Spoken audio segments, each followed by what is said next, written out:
Self-righteousness.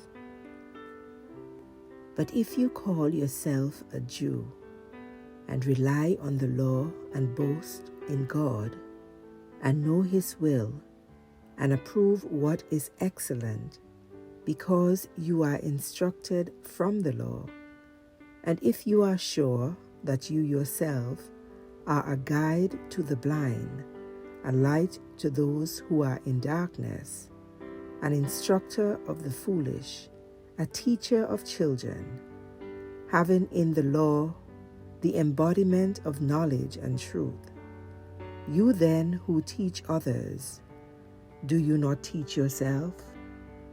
While you preach against stealing, do you steal? You who say that one must not commit adultery, do you commit adultery? You who abhor idols, do you rob temples? You who boast in the law, dishonor God by breaking the law. Romans chapter 2, verses 17 through to 23, the English Standard Version. In the text for today, the Apostle Paul is teaching a hard lesson to any person, Jewish, Christian, or otherwise.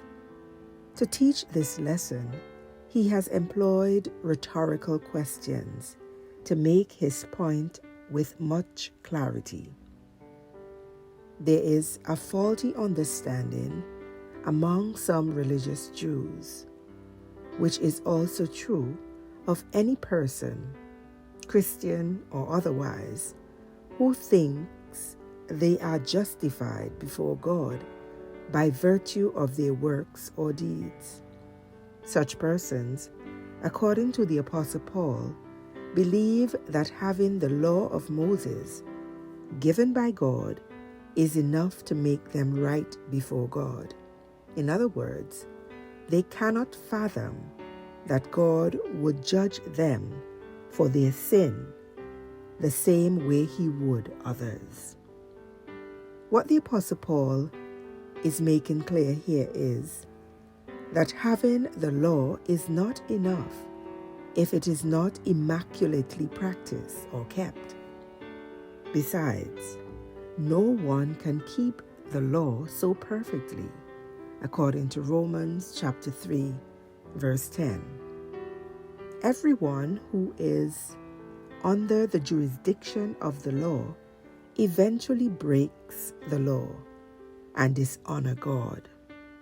A person's oft good deeds are not enough to cause God to ignore sin, yet the self-righteous person thinks God would ignore their sin.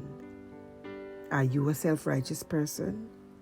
In this context, a self-righteous person is often intolerant of the opinions and behaviors of others, yet gives an excuse when they behave the same way.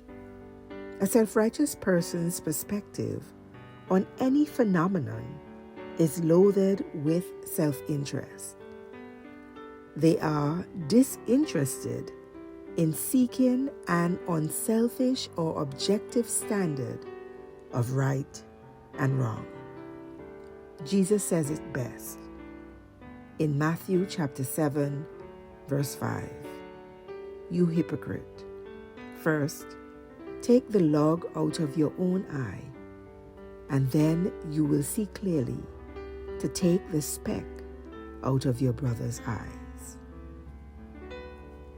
Lord, forgive us for the times we allow our self-righteousness to prevent us from seeing the error of our ways.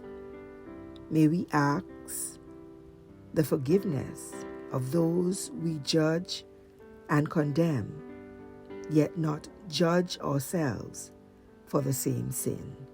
Amen. You have been listening to Morning Manna with Reverend Bonnie EBW Smith, Superintendent of the Moravian Church Antigua Conference, and minister of Christian education. Have a fantastic Friday. God bless you.